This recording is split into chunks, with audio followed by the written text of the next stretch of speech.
Alrighty, perfect. We are now live, so we can start this bad boy up. All right, perfect. If only I would have the right tab in front of me. We're good. Okay. All right. Hey, Sens fans. Welcome to the Senstennial. Tonight we got a special live stream featuring the one and only, or two and only in this case, Tony Ferrari and Will Scouch. It's a double guest episode today, so we're super excited to have both these guys join us. Um, yeah, I mean, just no other words to say that. Both returning guests, now friends of the show, we'll say. And we got a lot about to talk about tonight. We got the Alex DeBrincat trade, which of course is quite the move for the Ottawa Senators. So we'll talk about that. And then we'll obviously get into their 2022 draft class, which I'm sure you both have some thoughts on, whether positive or negative. So let's kick it off initially. Let's talk about the Alex DeBrincat trade. So Ottawa sends their 2022 seventh overall pick, their 2022 second round pick, which is, I think, 37 or 39, and then their 2024 third round pick. And they get Alex DeBrincat back from the Chicago Blackhawks. So either one of you, Tony or Will, what do you think about that trade for the Ottawa Senators? Well, I'll start because Will got the opportunity to actually be there in person because I'll take a back seat on this one. He's a terrible human being, and I can't believe you'd make me come on with him, first of all. But no, honestly, like, it was one of those things where I was like, did Ottawa do something good? Like, it's one of those weird things and we all know Ottawa at the end of the day. I know you guys are fans. We've all watched them over the last few years, and they've made some questionable decisions, to say the least. But this was one of those things where I was like, Chicago just doesn't care, eh? Like, they just allowed themselves to get fleeced, and we're all okay with it. All right, cool. But at the end of the day, I think DeBrincat's like an amazing, one of the best goal scorers in the league. He's a guy that's been putting up 40 goals, and he's on a good contract for this year and next year. So at the end of the day, I don't think Ottawa did too bad with that. And I think they started off their draft very strong. I'll say that. Yeah, I mean, the way I see it is when you trade of an extremely good hockey player for draft picks only, it's up to you then to make those draft picks worth it. I'm a draft guy. It's really hard to match what Alex DeBrincat brings. Like, I think I know he's been playing with Patrick Kane, but there are offensive players in Ottawa that he can play with that can at least get him the puck. Those exist. That's all he needs. Yeah. So I'm going, all right, yeah, maybe he's not going to score 50 goals next year, but, you know, if he gets close to 40 again, I would not be shocked whatsoever. So is Kevin Korchinski going to be something equivalent to that in terms of player value? Probably not. I would be surprised. Like, I like Kevin Korchinski a lot. 7 is a little aggressive for me. Yeah. I think at 39, they got an interesting in Chicago. I think they got an interesting maybe bottom 6 guy in Paul Ludwinski one day. Like, I feel like he could play. But beyond that, like, I don't know. I mean, I get it. They want to burn it to the ground and start over. I don't know why DeBrincat was the one that is that thing. The way I see that trade also is, you know, the Sens paid what it would likely be to offer sheet him, right? Like, it was about let's say Alex DeBrincat, all things considered, is worth $8 million after his contract expires. An $8 million offer sheet is a first, second, and a third. If he seems to be a guy who thinks he's worth like $10 or $11 million, I mean, if he scores 40 goals next year, do you pay $11 million for a 40 goal scorer? I would say you make the argument you could, especially in Ottawa, where there's really not that much in terms of big money flying around. At least, I mean, there's a bit, but anyway, I guess I saw why either team did it, but I don't know why Chicago. Like, DeBrincat has as many goals in the first, I think, 380 games of his career or something as like Evgeny Malkin. Like, I don't know what Chicago is doing trading him this early in his career. Like, he hasn't even played 400 games yet.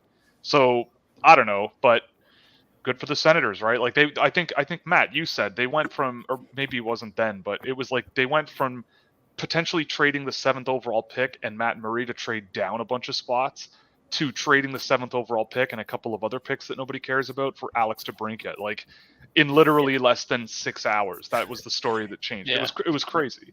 Now, they still would have got Alex DeBrincat, but it would have been another prospect going back to Chicago, which obviously we don't know who that is, but I'm glad it didn't happen because obviously all the ones that were being talked about, like, I personally think Ridley Gregg has a bright future, whether it's in Ottawa's bottom 6 or just maybe potentially hitting the second line. I really like him as a prospect. I think JBD and Lassie Thompson are both interesting, and I think one of the two of them will be a regular top four defenseman at some point in their careers. So I'm just kind of glad that Ottawa didn't part with any of those guys. Like Will, you said, I don't think Kevin Krasinski will ever be at the level of Alex DeBrincat and Paul Ludwinski. I can't lie, I did not even know who that was when they drafted him. I was like, okay, it's the guy. Shameful. So He's so much fun. yeah, I know. I'm a disappointment. And then Disrespect to Kingston's best prospect. Yeah. Oh. Yeesh. Oh no! At least he didn't fall in the draft. Am I right? Yeah, come on. What a loser that other guy is.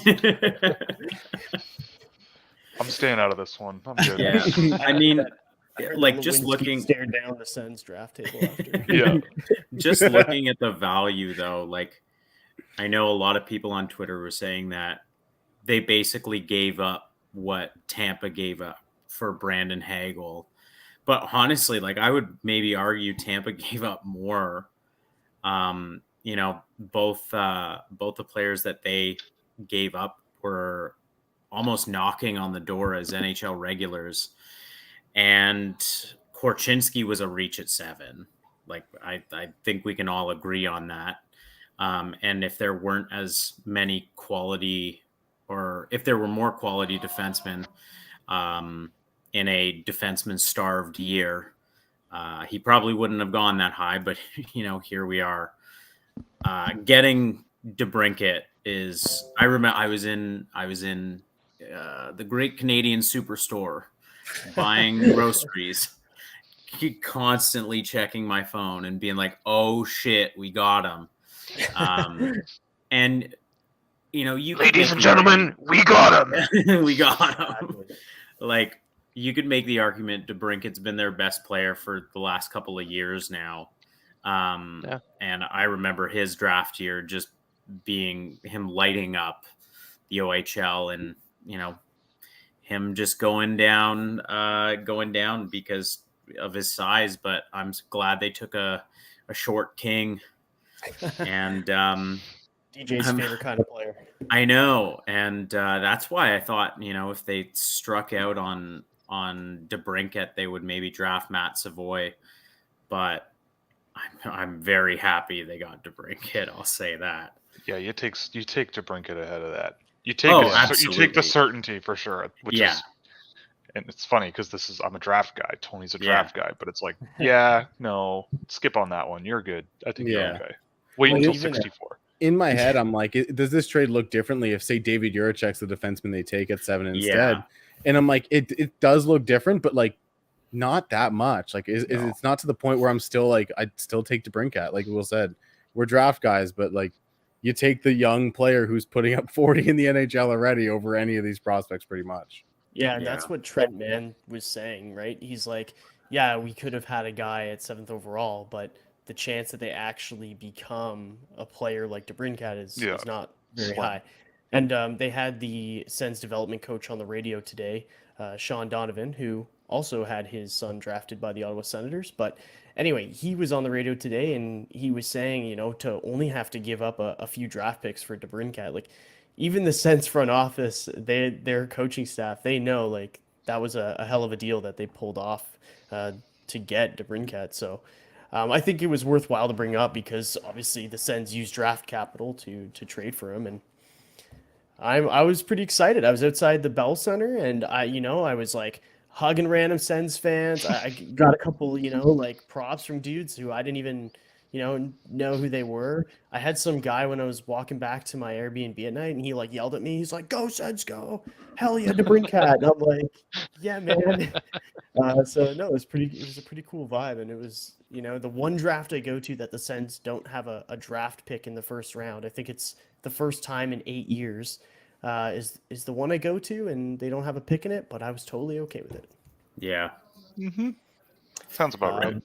But anyway, we'll move on because they had 9 draft picks in this draft. And they're all terrible. Whoa. Will, we need podcast. Wait, hold on a god. Kidding. Relax. It's a joke. Gotta mean, get in on the, gotta get the Athletic memes in article first. about the I Sens like at draft least already. one or two of them. at least one or two. You know what? I like that percentage. That's not bad. But yeah, we can get into it. So, I mean, either one of you, I don't know if you want to get into specific players first, if you want to recap the draft as a whole, but what do you want to do? I'll give You my guys general are- thoughts on the class at least at Sure. first. Like, it was one of those draft class. Like, I look at the draft class going through it from Norgren to Pettersson, the second pick, and then Thomas Hamara, and then kind of Stephen Holiday and a bunch of other guys. And it was kind of like, okay, this was a Sens draft class. Like, you're probably going to get a couple players maybe, but are they high end guys? Did they take chances really? It didn't feel like they did. So it kind of felt like what we've seen from the Sens in the last few years, and it was very much like a C draft, I guess, if I'm having to give it a grade kind of thing.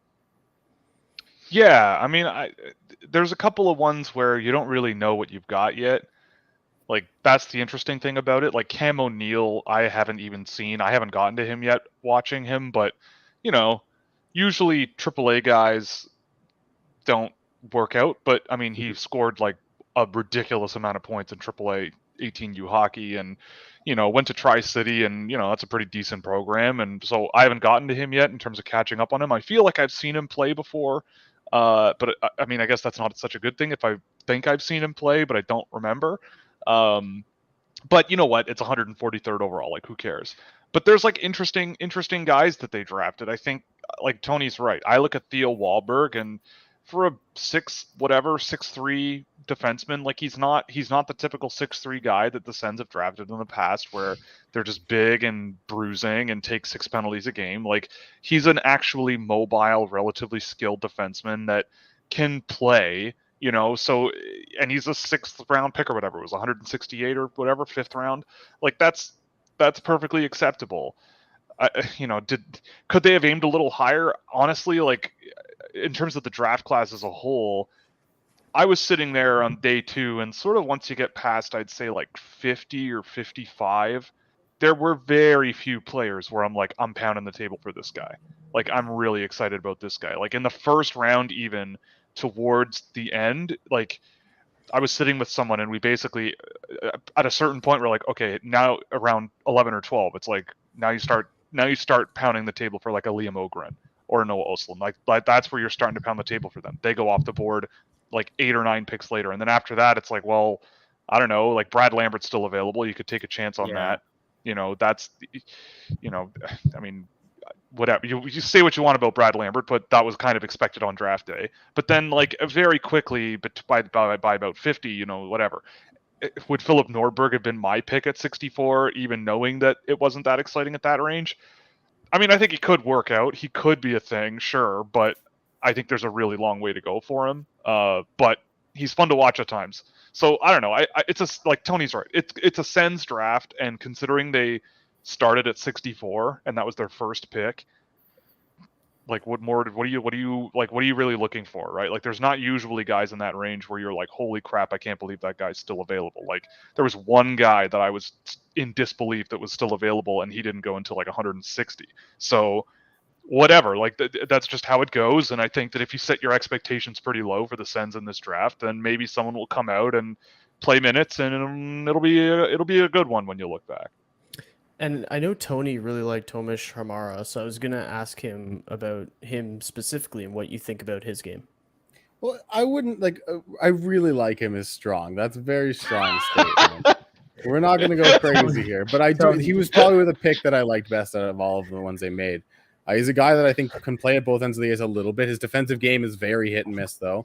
When he's engaged, when he's trying, it seems like he does a pretty decent job back there. He uses his mobility well. In the offensive zone, I think he makes some really good passes. I think he's not a difference maker, but he's a really good facilitator. So he's a guy that I think you can plug in and be a part of a unit. And I think that's a big thing for a Sens draft like this. It's an interesting thing. And like Will said, like, you look at a lot of these guys, whether it's Hamara or Nordberg, you look at the few picks after them. After Nordberg, really the big name would be Ty Nelson or Callie Odelius. And like, are you really going to pound the table for either of those guys? I think maybe those would be the two names. You go down a little bit more after Pettersson, Vincent's Rojar, like is that a guy you're pounding the table for? Probably not. A Jordan Gustafson, maybe you take a chance on, but like any of these guys, like even Thomas Hamara, like you look after the pick, and it's not like there's a bunch of guys afterwards. So I think most of the players they took, where they took them, are pretty acceptable. Like I'm looking afterwards, and the most exciting guy that went after Hamara in the next few picks is either Jordan Dumais, who's basically a 3-year-old child, or Mikey Malign, who's a small guy who's an overager. And it's like, is that the guy you want to take? So it's a weird draft, but yeah, like Will said, there's not a ton of guys that you're really pounding the table for at that end of the draft. So take your guys almost at that point. And Hamara was a guy that I really did kind of like out of all the picks they made. So just to expand on that a little, because you brought him up, I did not realize that Callie Odelius was still on the board there. 65. The fact that they took Nordberg over Odelius, based on what I've seen of both of these guys, I get why, because they're the Ottawa Senators and that's what they do. But that one might sting. I think the Islanders got a really good pick at 65. And I mean, yeah, like if you want to be nitpicky, like Oscar Pettersson, I can see why they're interested in him. But if they came away with those first two picks with like Odelius and Gustafson, then I'd be like, the Ottawa Senators did really well, like in terms of value, and then pulled Hamara out of their hat at 87. Like I had Hamara ranked at 72, and the average rank for him was 61. And I think that 87 was more on the pessimistic side. And I am not the biggest Thomas Hamara guy. Like, I think Tony's generally right. He's not super exciting, but there's skill and there's, these fun little moments of when he's engaged where you're like, okay, I see something there where teams could be interested. But, so I guess if you were nitpicky, you could say the Senators could have just maybe bet on a little bit of a higher probability player. But if Philip Nordberg works out, like, I don't know. I watched him quite a bit this year because I found him early in the year and I kind of liked what I was seeing.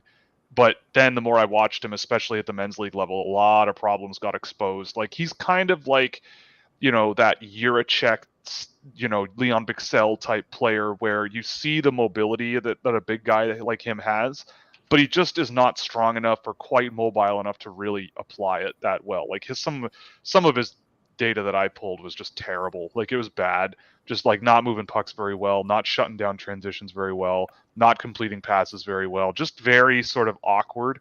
But it seems like this NHL draft, and I mean, Tony, you might be able to agree or not, but goodness gracious, like it felt like a regression back to draft the big guys and hope that someone is good. And it's like, okay, like that's fine. And I get it because we've been watching the NHL playoffs. And whatever, teams are always chasing that playoff team, even though the team that just won the Stanley Cup, half their defense group is like 5'10". So I don't know. I think that we'll see how it goes. But if Nordberg works out, they're not looking for another Thomas Chabot, right? Like I guess they just don't feel like they need that. I don't know. Yeah, like I look at that Nordberg pick and right at the end of the second round, and I look at the last 5 guys or 6 guys to go in the round, and it's Gleb Trukazov, who I know Will and I both love, David Goyette, who's an extremely good playmaker, Lane Hudson, who's a small defenseman but tons of upside, Adam Sikora, then there's Nordberg, Odelius, and then into the third round you got Gavin Hayes, Mikko Matika, Devin Kaplan, and Ty Nelson, and then even Suzdalev and Perevalov, and it's like, okay, like there's a lot of guys in there that I really like. And Philip Nordberg just isn't kind of one of them. Like Will said, he's got some traits that you like. You see little flashes of what he could be, but it's not there consistently enough that you're like, with all those other guys going around him, is that the guy? And I think Ottawa always kind of tends to go the safer route. And Philip Nordberg very much feels like the safer route when you look at all those players. I wanted to follow up on Hamara too. So I know we're going all the way back to him, but so what was interesting is when he was drafted, he noted that Chabot actually was his idol and that he really liked Chabot's playing style. And ceiling aside, is that a good comparable of style of game that he plays, or is that just totally unrelated and he just likes how Chabot plays the game? No, I could see it. Like I could see him being like that kind of guy, not at the same level necessarily, but I could see him trying to be a C+ version of that. Yeah, like if you like, every time I hear players, every time I heard stuff like that come out of people's mouths, I go, look, if that's what you think, go nuts. But like, that's just like rocket fuel for speculation that gets completely out of control. Like Thomas Chabot I don't know. I've seen Thomas Hamara a bit this year, and I can kind of see where he's coming from in terms of playing style. And I have definitely learned my lesson, because every time I look at a player after they're drafted and they say something like that, I go, that's not possible. They go out and do it. Like they I don't know. Every time I seem to zero in on a guy where I'm like, I just don't see how that's possible, they go out and do it. So if it's possible, like, go nuts. But it's, it's like, if it kind of also reads to me like if my grandmother had wheels, she'd be a bike, right? Like who doesn't want to be Thomas Chabot, right? Like if that's who you model your game after, go nuts, and you're gonna be in camps with him and stuff. So that's great, But that's a hell of a hockey player, and that's a trip. And so it's one thing, and you know what I'm getting at. I mean, it's obviously nothing like Connor McDavid saying that he models his game after Tyler Bozak when he was drafted. Let's not disrespect Tyler Bozak, Stanley Cup champion. Yeah, he has that over Connor McDavid. Yeah. I'll have you know. I mean, the thing is, though, is everybody's gonna have their perspectives of who they think they play like, or who they're thought to play like. Every two-way center, we've talked about this like a ton. Every two-way center is the next Patrice Bergeron. So like, I think it's always good to have those aspirations, but yeah, you guys are probably right. Just be Thomas Hamara as opposed to being Thomas Chabot. They have the same name though, so that's fun. Yeah, Thomas. Yeah, that does. Yeah, it checks out. Well, by that logic, shit. That means I'm as good as Matt Murray, right? Wait. Yeah. I'm a Will Borgen kind of guy. A low bar. Yeah. Wow, Bennett. How could you do this to me? We're about to trade him. So. Yeah, while we're on air here. Oh, yeah. I'm still refreshing Twitter. Nothing yet. Oh, don't. I was going to say, let's not have the Matt Murray trade to Toronto go down while Will and I are here. No, do it. I want it. Give me it. Yeah. Let's go. Yeah. Here, the poison chalice. But seriously though, I mean, you've talked a little bit about how you feel about the Sens draft class in general. You say that it's very Sens, which I think we all sort of had. That was our initial impression. These are guys that you can tell fit the profile of who the Sens like to take in the draft these days. Who do you think of all of them has maybe the most upside, and who do you think could years down the road be looked at as like the guy from this draft year, regardless of when we took him? I think this draft is going to be looked back on and go, we got Alex DeBrincat. Yeah, 100%. And that might, that might be a little mean, but honestly, like the first pick they had was at 64, so it's not like they had a first round pick. Any of these guys work out, whether it's Kevin Riedler or Theo Wahlberg late in the draft. Theo Wahlberg is a guy that I've seen a few times this year and I like, or it's Tyson Dick. Like you look down this draft board and you're like, there's a lot of, maybe it's Jorian Donovan. He follows in his father's footsteps and he has a long career with the Sens. Probably in a player development role. But like it's a draft class that there's a lot of like stuff thrown in the air, and who knows? Like if you get one guy, I think you're pretty happy, especially because like I said, the first pick was at 64. Yeah, I think I agree with that. I mean, like, look, I would look at a guy like Philip Nordberg or something and be like, I don't know. I'm sure Ottawa's had guys like that, just like decently mobile, defense-first guys that just eat minutes. Like, I don't know. Like, are you gonna get the next Artyom Zub out of one of these guys? Probably not. But like, that's the type of player that they kind of seem to target. I mean, Hamara has a bit of skill, but I've never been so enthralled by it that I'm like, this guy's going to be a top 4 defenseman. Maybe. Again, you can't say it's impossible, but he is behind other guys in this draft that have more of the things that he leads his game with.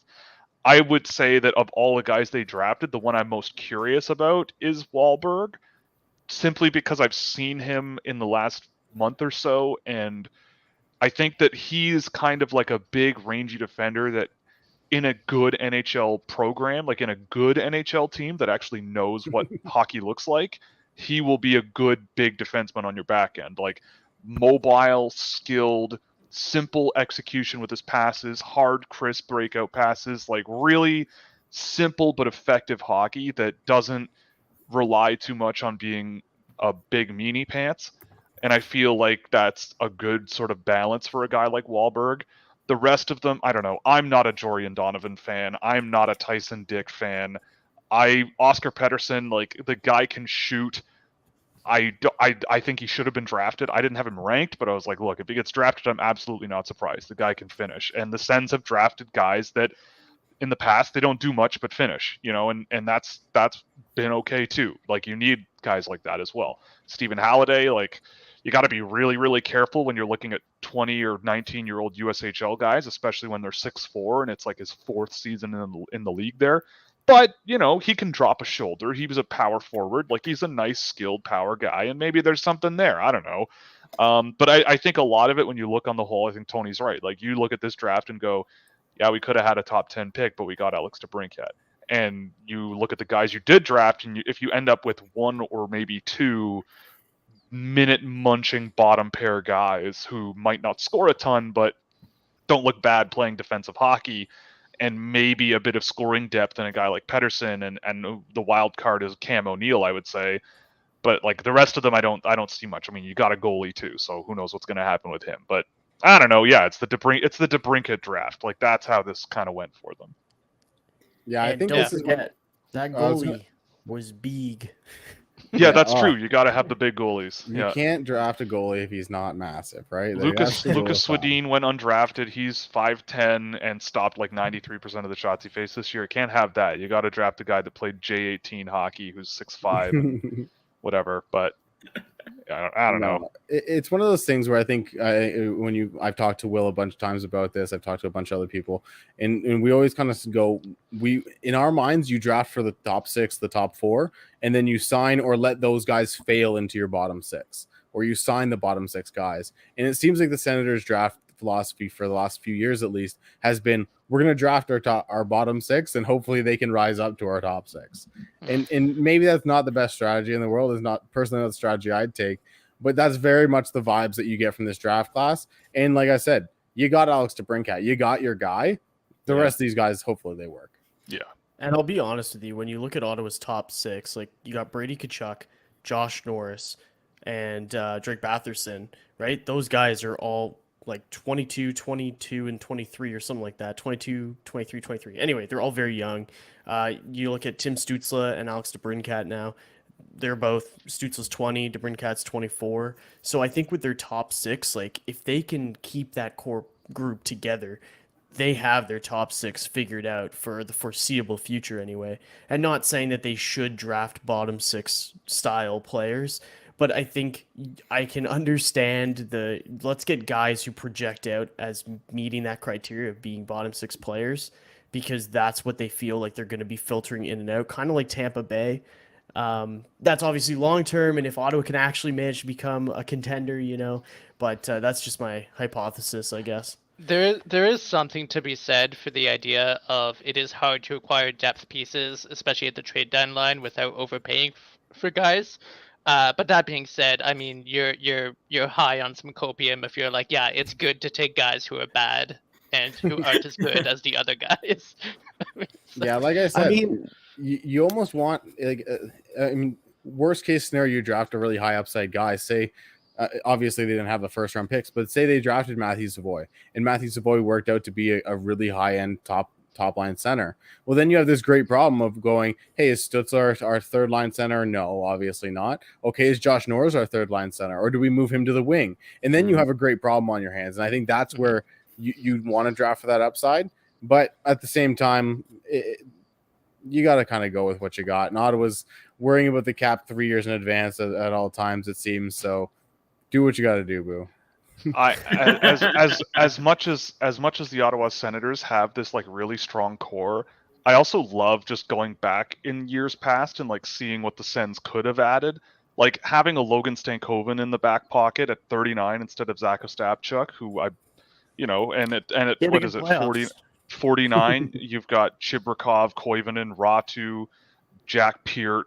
These guys all went off the board within like 10 picks. Stanislav Svozil was still on the board. Simone Robertson. Like, it's still too early to tell with these guys, but like, yes, the Sens have done the thing that, they've got good players there. But man, like the whole thing about looking like the whole thing that was kind of driving people nuts about the Ottawa Senators for so long is they had so much capital and they could have done so much damage with just the names that were on the board. And so it's like, did they do that again this year? I would say no, because they, instead of using those picks, they traded them for a top line scoring winger. And so they didn't have the chance to pass on, you know, say Kevin Korchinski to draft Connor Geekie or something, right? Like they didn't have the chance to do that. So I was so scared of that. Well, like, and then I look was what like, happened. Look at what happened, though. No. San Jose drink it. Like we're good. But I mean, like, look what happened with Geekie, right? Like the Arizona Coyotes went way out of their way and traded a ton of their draft capital to get him way before anyone else was probably going to take him. Well, not way before, but at least before everyone else was ready to take him. At the same time, Arizona also could have drafted the best player in the draft, but they were like, "Nah, we're gonna take this kid." Well, I would let's not jump there. I mean, I think Logan Cooley would be the best player looking back. 100%. I am not convinced of anything coming out of this draft. I said what I said, fellas. Sticking to your guns, I can respect that. Yeah, and like, are you telling me that they could have drafted Marco Kasper? Yeah, I mean, hey, like he's good. He was drafted by the Red Wings, so we should just bow to Steve Azierman and just understand that he's the best guy available. Kasper's gonna be fine.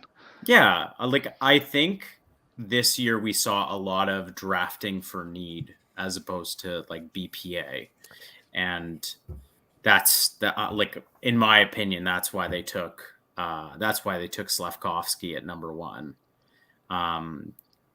Even though their center depth is suspect at best, but it was an interesting year to be at the draft. That's for sure. Yes, it was. It was very strange. Yeah, even sitting here, like I was in my living room, just kind of sitting here.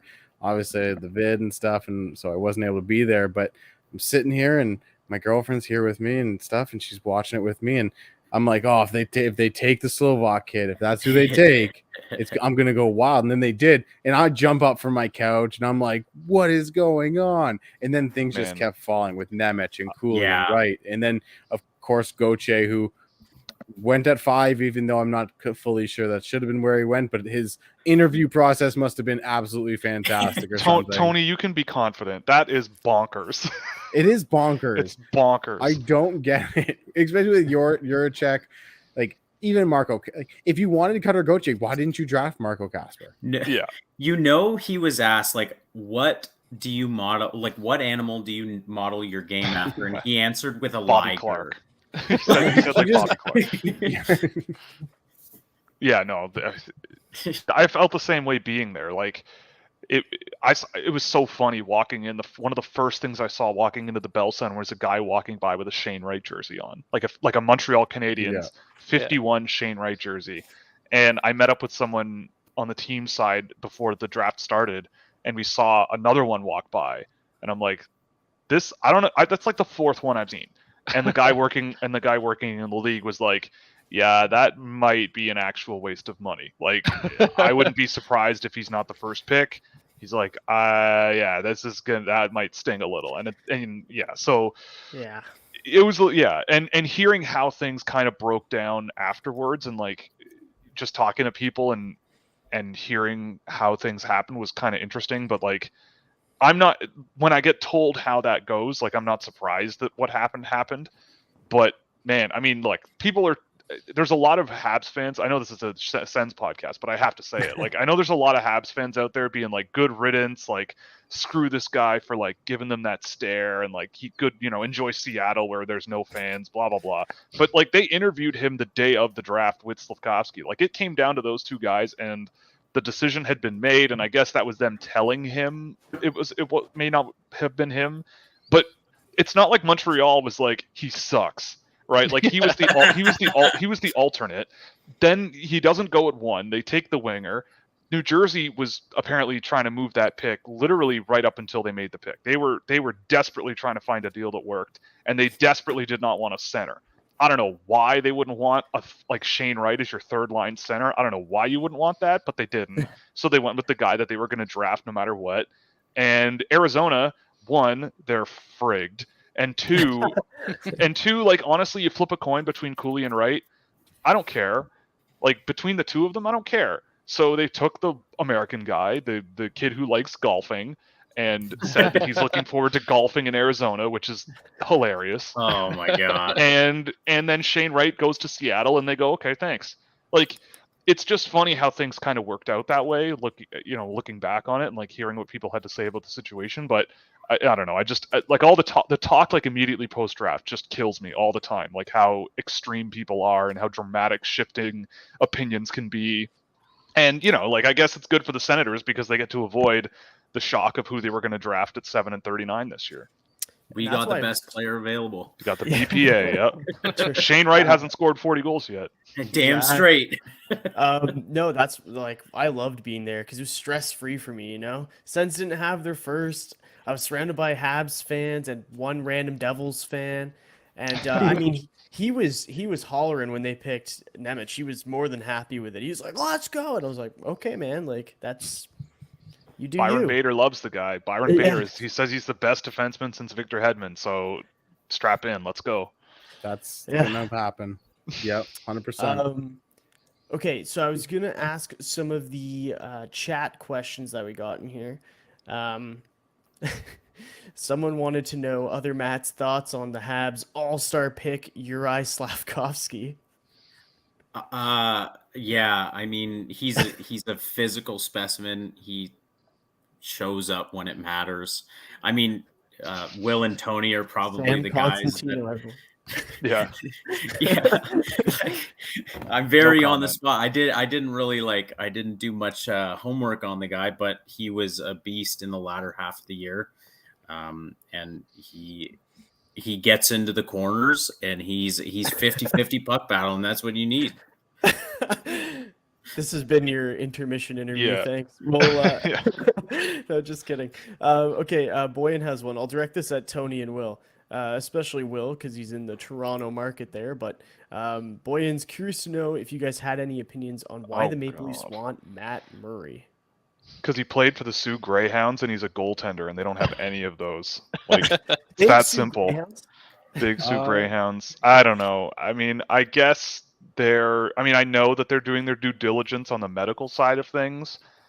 And look, like the Toronto Maple Leafs took on they like broken toys, right? Like they've done this before. Like they've tried to fix broken toys in the past, and they're so friggin' desperate for goaltending right now that maybe it is Matt Murray. And if we can get someone to pay us to take him off their hands for us, then great. So yeah, I don't know. It's an option. And when you look at what else is happening in the league, I'd be very curious now that there's news coming out of guys like Ilya Samsonov not getting a qualifying offer, and a few other goalies around the league might be more available than you would think. So maybe Toronto just sort of figures something out. But I mean, look, Matt Murray, he had a decent. It seems from my perspective, he was decent to start the year. And just got hurt. He was the Leafs just need a guy who can stop hockey pucks, right? Part of the problem with Toronto last year was Jack Campbell would have 10 absolute banger games where he's stopping everything, but he plays a style where you're like, this is either going to work or it's really not. He's like Jonathan Quick almost. He makes acrobatic saves because he has to. He's really good at it, but he has to. Yeah. And Toronto, you don't win in the playoffs very well with that. If he has a cold streak and there's no alternative behind him, you're screwed. And yeah, so if Matt Murray can play, that's a plus. That's a thing that can work for them. Because right now it's Joseph Woll and Eric Kallgren. Yeah. Yeah. And I think the big thing with Murray is looking back at the tandem the Leafs had last year in Campbell and Mrazek, like Will said, that style doesn't really work. And when you have two guys that play that style, especially Mrazek, who I nicknamed him Dora the Explorer last year because every time he got a chance, he'd leave the crease and just go on an adventure for no reason at all. So you can't really rely on that. And Matt Murray has been at his best when he has a team in front of him that plays high pace, high efficiency hockey where they're pummeling the other team with shots. And yeah, sometimes you end up giving up some shots of your own, but if you're doing what Toronto's done in the last few years, where they give up the majority of their shots from the outside, from low danger to medium danger areas, rather than these high danger shots that, let's be honest, Matt Murray was facing the last couple of years in Ottawa, then you can maybe get him to play league average goaltending. And I think with the Leafs, if you have league average goaltending, that's a good enough team to at least make it past the first round. And I think at the end of the day, Will is a guy that's in the Toronto market. I'm a guy that's grown up and watched the Leafs my entire life. I think the first round is pretty much our Stanley Cup here. And it's a sad fact. But at the end of the day, if they can get out of the first round and Matt Murray's the man to do it, he might end up in Legends Row, let's be honest. That sentence sounds so wrong that it's probably going to happen, right? Yeah. Like, that's one of those things where you're like, maybe Matt Murray's the answer. And everybody laughs and everyone has a good time. And the Leafs go to the conference final and Matt Murray's riding like a 940 heater. Or it's going to be an abysmal, abject failure. There's going to be no in between at all. Well, the thing with Murray is like it's just inconsistency, right? Like there are games, like he had a 10-game stretch in the middle of this past season where he was one of the top 3 goaltenders in stats and like advanced goalie analytics in the league. He was absolutely just like out of his mind, standing on his head, but he had no goal support. And so the Sens lost, I think, like 5 of those 10 games or 6 of them, even though he was playing on his head. So if that Matt Murray is if he's healthy and if he feels confident, he can play some damn good hockey. The thing is, I think the Sens put him on IR 7 times this past season. Yeah. So yeah, so that's really the big issue is if he can stay healthy. But we can move on to the next one. We can try and speed run some of these. Who is a sneaky pick prospect to make the Sens out of camp? Ridley Gregg maybe, but he has to spend another. Well, actually, no. Jake Sanderson's the easy choice. What am I saying? I don't think those are sneaky, though. I don't think that's sneaky. Yeah, that's like literally opening the door, saying, "Hi, I'm Jake Sanderson. I'm here to play on your hockey." Sorry, I read the team out of camp and completely ignored the first part.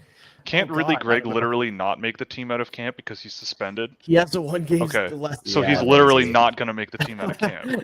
There's nothing more that goes better together than Ridley Gregg and getting suspended immediately when a season starts. Yeah. It's so Ridley Gregg, he got suspended before even playing in that season. It's incredible. Zach Ostapchuk.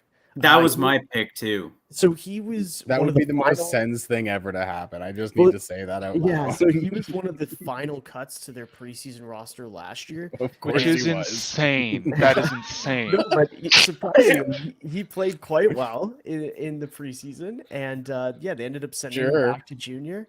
And hey, he had a good playoffs, and I mean, if they give him a shot out of camp, I could see it in a bottom 6 role for like under 9 games before they send him back. But that's who I'll take as a sneaky pick to make it out of camp. Yeah. This is why I love the Sens, because you never know what they're gonna do. They're just gonna get like they're gonna be like Mark Kastelik's our first line center for the first 2 weeks of the season, and everyone's gonna be like sick. Like Sens fans will be so hyped about it. I don't know if you know, the Sens and Sens fans don't get along.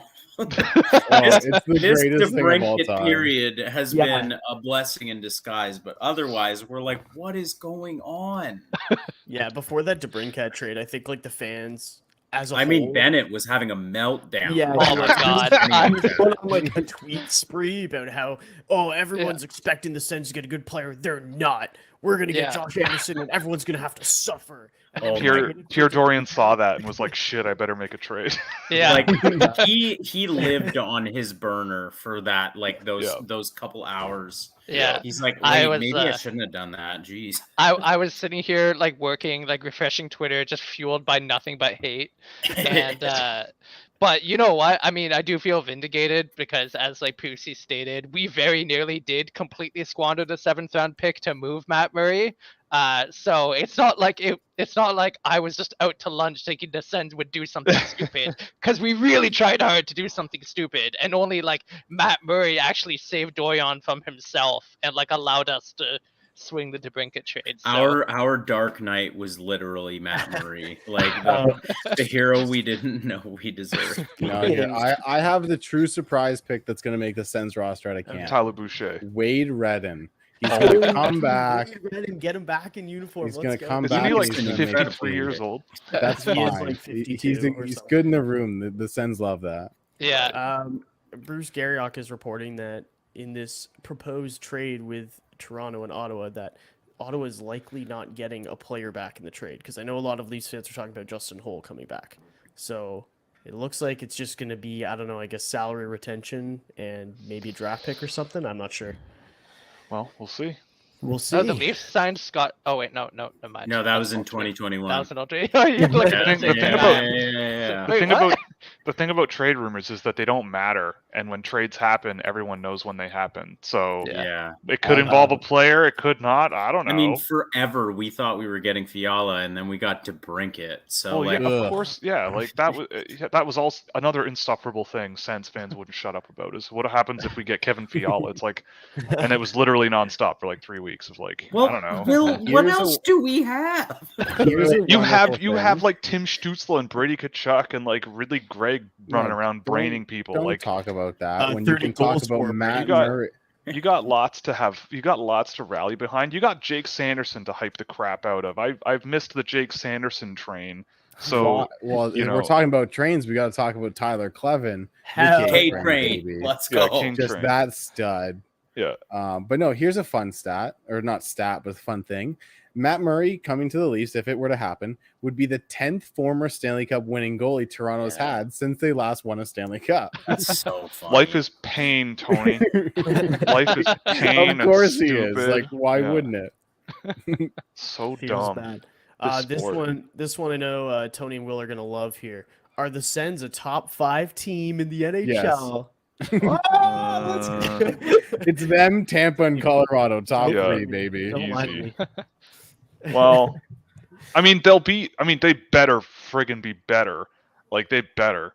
You know, like, if Jake Sanderson's on the team, I imagine he will be. You know, that's a nice add. If Ridley Gregg's in your bottom 6, he'll at least bring energy. That's a thing. You know, And that suspensions. counts. Well, we'll see. Probably. I mean, I don't know. Like, they'll be better ideally. Like, let's see who they get in the offseason.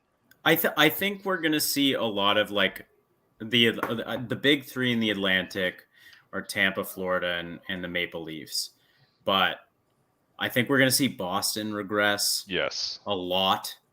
I mean, Detroit is odd. I think they're kind of in a similar position, but they're like a year behind us.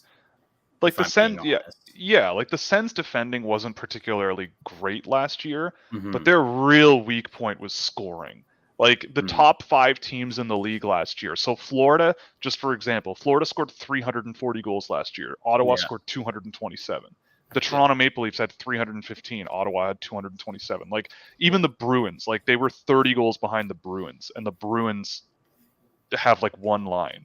So Ottawa's like 220 goals, 150 were probably Josh Norris on the power play. So exactly. So, you know, like the top 5 teams in the league last year in terms of goal scoring were all over 80 goals ahead in terms of like they're scoring 33% more goals than Yeah, the Ottawa Senators did. The only team in their division that scored less was Montreal, and it was only by 6 goals, and Montreal was Yeah. the worst team in the NHL. So like you're hoping weeks you're would hoping go for by this year. Weeks would go by where the Sens would play like 3 or 4 games, and we'd score like 2 goals all week.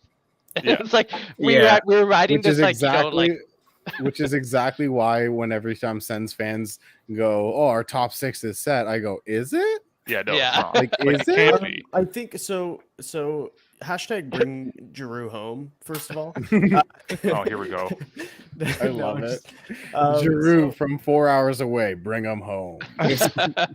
Yeah, well, I mean, anyway, so if you're looking at some of the insiders, the Sens want to make a real push to get Giroux on the team, and I think if you can line up a top 6 of Kachuk, Norris, Batherson, and DeBrincat, Stützle, Giroux, that's looking quite a bit better than Yeah. Stützle playing with Nick Paul or Chris Tierney, or But is Alex it 30 Foreman. is it Foreman but too. is it 33% better?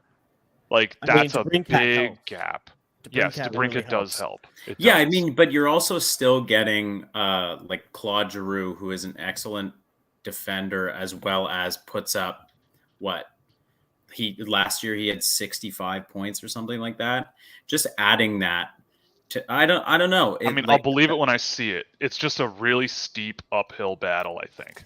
Like, who's going to play in goal, right? Like, if you're Mhm. trading Matt Murray, like, is it going to be Well, Philip For- Gustafson? Forsberg played mighty Philip- well behind a not good team last year. He had like Yeah, a like, okay. 917.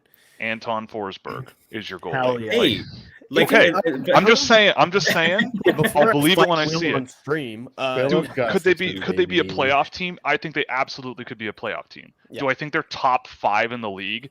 That is Yeah. a stretch. That would be a hell of a hey, turnaround. if the Sens are top 5, the Habs are also a top 5 team. Yeah, like I look at this team and I go, let's not worry about being top 5 in the league. Let's worry about being top 5 in the division. Yeah. Because you But haven't Tony- been that for a while. Tony, Like, but sniff why not wild both? card. Why not Yeah. both, Tony? We might I we might mean- be top 5 in Canada. In fairness, with this division, being top 5 in the division might actually make you top 5 in the league. Like this division's Yeah. stupid up top. Yeah. Okay, so this one's kind of out of left field a little bit, but And the last one wasn't. but this one's directed at Will, and it's how Will Oh, feels about the no. possibility of Clevin, Zaitsev, and Murray all being on the ice at the same time. For the Hell Leafs. yeah. I'm gonna punch Dylan Galloway through the screen. That's tasty, boys. But Drager did say Yeah. that the expectation is a Murray to Toronto trade will be done by tonight. The expectation. So, I don't think the Ottawa Senators. I don't think think about it. Are the Ottawa Senators seriously going to look at Tyler Clevin and go, "You are the guy that we're just going to dump on the Leafs because we need to get rid of Matt Murray"? No way. They love Tyler Clevin. And They're going to also- give them it's gonna. I don't know. It's gonna be some guy. It's gonna be. I don't know. Let me look here. I don't know. Carson Latimer and a draft pick or something. Just some guy. All the times that prospects are on the board for being traded, everyone thinks that they're getting the one that's A or B level, and it's always the C or D level guys that get traded most of the time. In fairness, how funny would it be if the Leafs somehow got Clevin after trading the pick that they got Clevin with? Oh, I would absolutely think that's Also, I'm hilarious. pretty sure our friends, the Locked On Senators, would have a meltdown. They would Yes. die. They would be like, "We're Locked On Leafs now. We're done." Yep. Could be Chandler Romeo, one of the worst hockey players I've seen in a long time. hell yeah, I hope it's him. God damn. No offense to Chandler Romeo directly. What do you mean, no offense? I remember watching him in the preseason for the Hamilton Bulldogs. He took 4 straight penalties. He got out of the box, went on for another shift, and took a penalty. Got out of the box, and they were all just I'm big and slow and can't do anything. High sticking guys, roughing penalties, really meaningless things. Sounds like Happy Gilmore. I'm pretty Brian sure Burke he's would have loved the truck. I'm pretty sure he deadlifts 400 pounds and works out the Sens athletic person. Cool. Oh, When was the last time you saw someone deadlifting during a hockey game? Fool. Didn't somebody do that to Matthews in the playoffs or something like that? I don't know, but I'm just having fun. It's Shane all Pinto, that's goofs. who it'll be. yeah. No, give me don't Shane even Pinto. say that, Tone. Take that out of the universe right no, now. No. Give us Shane Pinto. Let him be a third line center. I saw a Blackhawks fan that said that Ottawa would have to add Batherson or Stützle to a DeBrincat trade. That didn't work out well for them. Yeah. Yeah, The only Matt circled back a couple days later and was like, "So, how you doing on this?" And they were just like, Yeah, the poor guy. I did quote retweet him, and he just responded with a "Hello, darkness, my old friend" gif, and I just asked him how he was holding up. So, but anyway, we'll move on to the next question. Yeah. Devin's asking other Matt who your favorite prospect the Sens got this year was.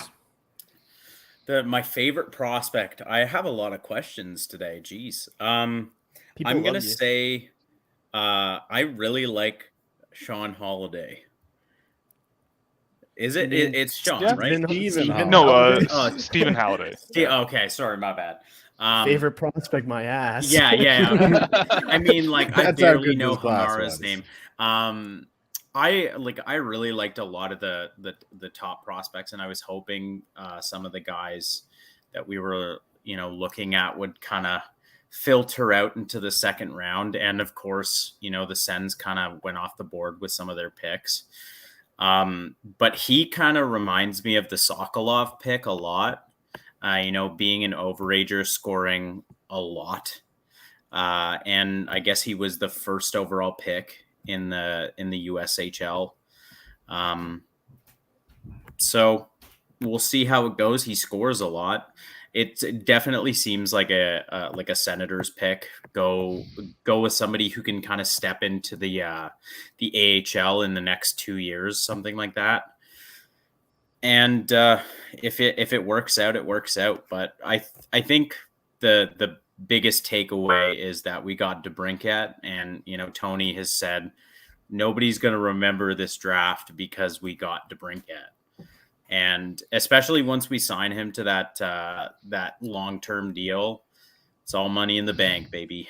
I had a dream the other day that Sens signed him to a 6-year contract extension on free agency when they could. You have so many Senators-related dreams. And it's honestly concerning how much the Sens enter my dreams. So, somebody created a player named Gulk, so that is true. Yeah. In fairness, if the Senators were entering my dreams, it'd be nightmares. Tony said that, not me. That's okay, Will. I threw Chandler Romeo under the bus. Yeah. Tony said that. I threw the entire team. So Amio has one for Will and Tony. Have Sanderson and Timmy progress as you thought they would pre-2020 draft? I mean, I don't know. I look at Stützle and I still see him as a guy that you put someone down the middle to play with. But they seem to think he's a center, and he's playing pretty well. Like, it's fine. It's just different from what I expected, which, again, it would be hard to screw up Tim Stützle, I guess is what I'm saying. With Jake Sanderson, I mean, look, I thought it was a bit of a weird pick at the time. I still look back and I go, you know what? Knowing what I know, even knowing what I know now, the guy I would have been yelling about is Marco Rossi, but he got COVID and almost died, and he's still coming back from that. So it's kind of like, I still in my heart of hearts believe that Marco Rossi was the better option. I think Jake Sanderson has come a really long way since he was drafted. I think he has become a lot more creative and confident and assertive and really an impressive player. And he's going to be a great NHL defenseman. Like, I think he's going to do just fine. But, also, look at what Anton Lindell is doing in the NHL already. Murray got traded. Yeah. Oh, there he is. Okay.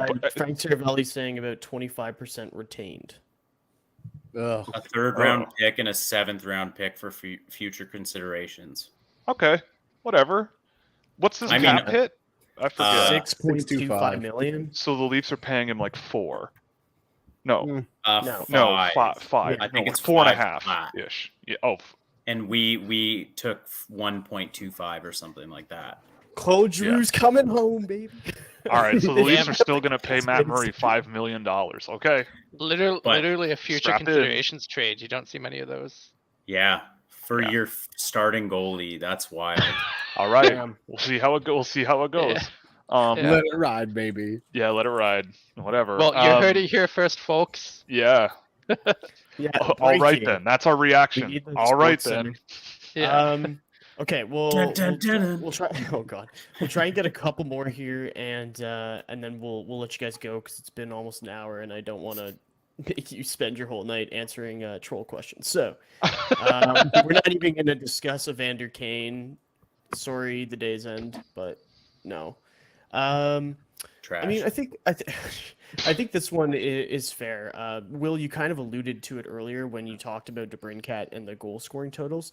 But what are both of your expectations for DeBrincat next season? Do you still think he hits 40 goals with the Sens? More than that? Less? 23 goals. All right, we're kicking Tony. No, out I'm now. just being an asshole. No, honestly, approaching 40 goals seems reasonable. Yeah, I don't know. It's even in the year where he scored 32, he played 52 games. He has been on pace for being one of the better goal scorers in the National Hockey League the last 2 years. He's been playing with Dylan Strome up the middle. I would take Josh Norris over Dylan Strome. I would, Tim Stützle is not Patrick Kane in terms of playmaking and creativity and skill, but he's Patrick freaking Kane. Let's calm down. Yeah. But I look at Alex DeBrincat and still, it's not like DeBrincat can't handle the puck. He's a really good puck handler, and he had 37 assists last year too. So he should, even if he doesn't hit 40 goals, I still feel like he'll be extremely productive. Even if he's 30 goals, 45 assists because he's teeing up Tim Stützle a little bit more, then sure, I could see that. If he doesn't hit 40 goals, I don't think it's a failure. But no. I don't think it's unreasonable to think that he could get there. He's only 24, and he's been a 40-goal scorer 3 times, at least in terms of pace. So, yeah, that seems perfectly acceptable and reasonable to me. Cool. Here, I'll grab another one. Last one for you guys. Oh, this one I think is a good one. Oh, not that one. Sorry. Let's go ice.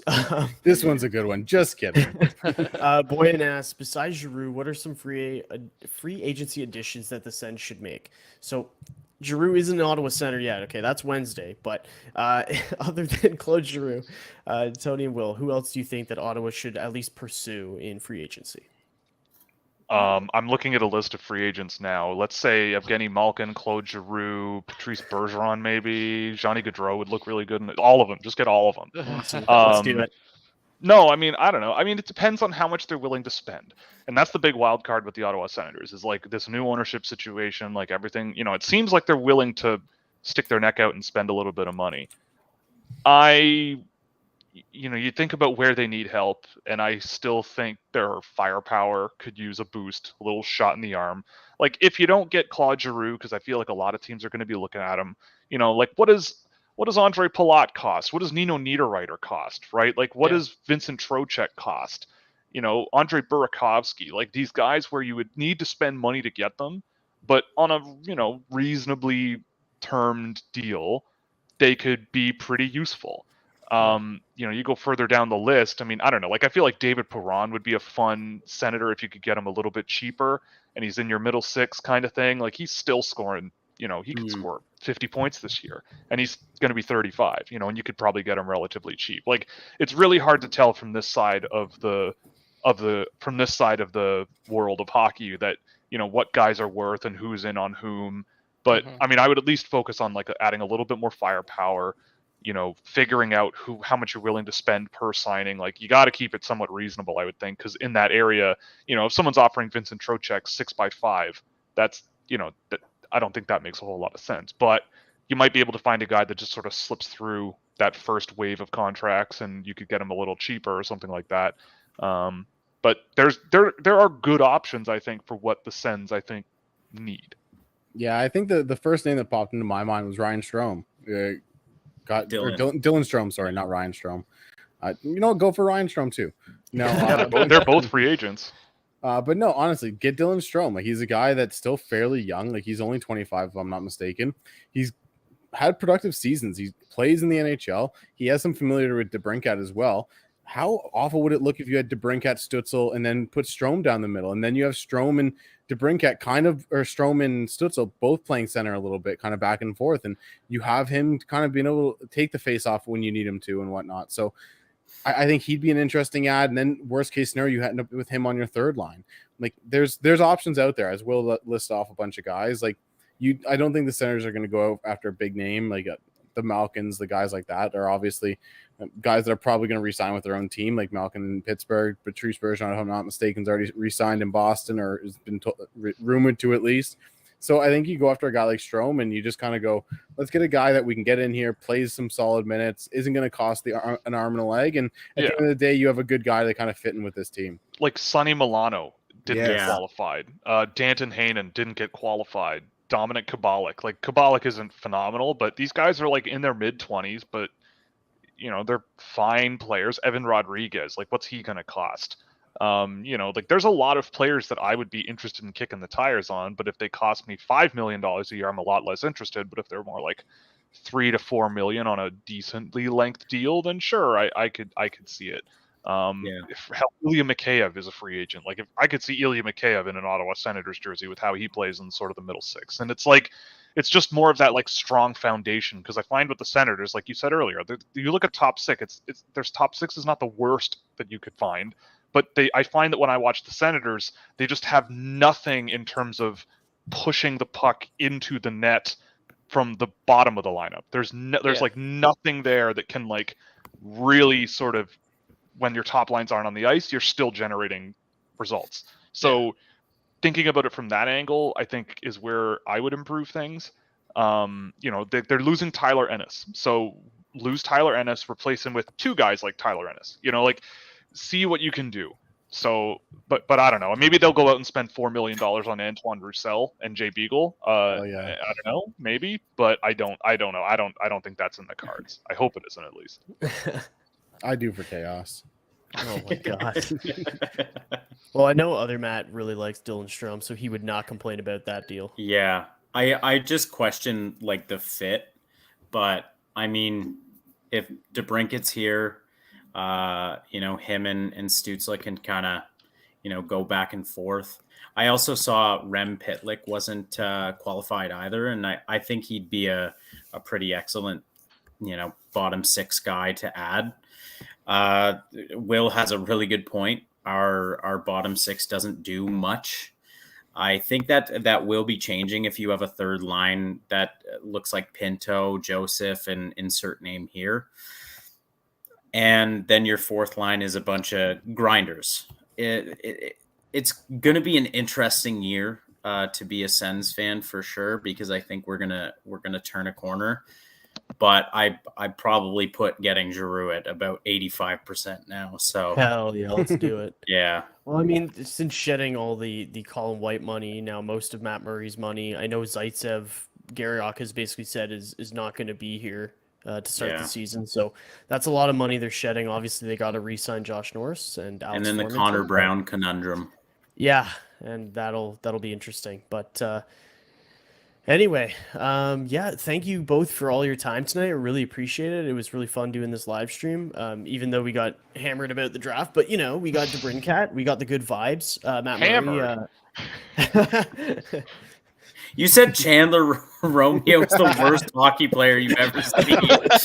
He's like, you remember Ben Harper on the Ottawa Senators? Ben Harper, Hell yes. yeah. That's Chandler Romeo. That is, and I remember watching Ben Harper with the Toronto Marlies in the Air Canada Center, and he was embarrassing. So Yeah. I'll stand by that. I'll stand by it. I don't care. Chandler Romeo is a Sen already. Well, yeah, I'm still Chandler stopping Romeo's going to be He's top the pair now. sneaky pick. Yeah, Yeah. he's going to be a Yeah. top pair defenseman now. You never got to see Jared Cowan in a Leafs jersey, which hurts my soul. I can They, imagine. they did That's him enough. dirty, though. I Like, know. I got my imagination. All right. Well, thank you guys. I don't know if you have anything upcoming you want to plug. I got a video series recapping the draft that's going to start coming out once I get through all the guys that I've never heard of before, which I'm trying to do as quickly as I can. So far, a lot of them are not very good, but like as in not good for NHL prospects. They're very Yeah. good hockey players, but They're not. no Chandler Romeo. They're no Chandler Romeo. Yeah, exactly. So working through that, getting that stuff out, doing some final write-ups for McKeen's for the draft, hopefully finishing those up later tonight. awesome. And that's really it for me. And then I'm going on vacation, so I'm friggin' Hell right yeah. off. Nice. Awesome. And for me, just I'm mostly promoting the game tape videos now to the specific teams that guys got drafted to. Considering the Senators drafted nobody I've heard of, I don't have a video for any of them, but honestly, just follow me on Twitter. That's where most of my stuff is. I'm already kind of in vacation mode, so I'm a little bit ahead of Will, but I'm mostly going to be doing podcasts and trash talking people's draft classes for the next week or so. Hell yeah. I'm literally on vacation right now, and I'm still doing it. Matt's a real one. All right. Well, thanks both of you for joining us.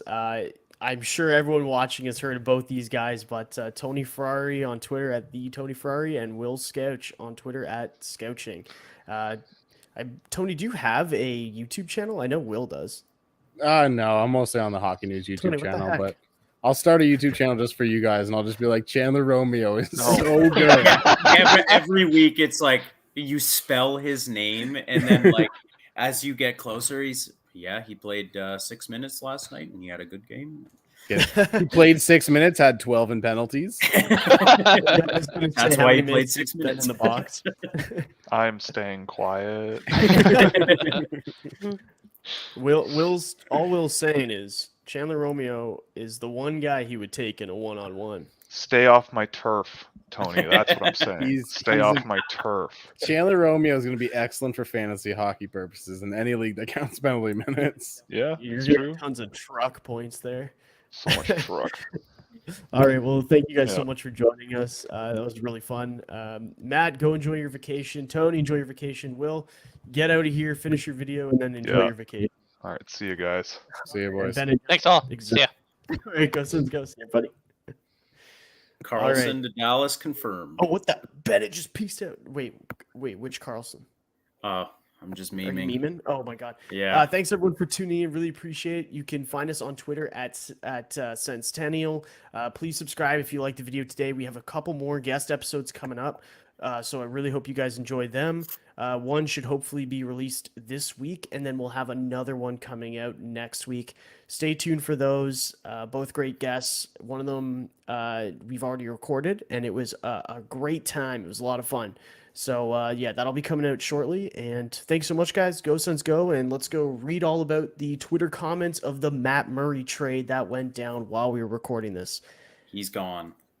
He gone. So Just like us. Yeah. Have a good night, everybody. Go Sens go. We'll see you on the next one. Peace. Go Sens go, baby.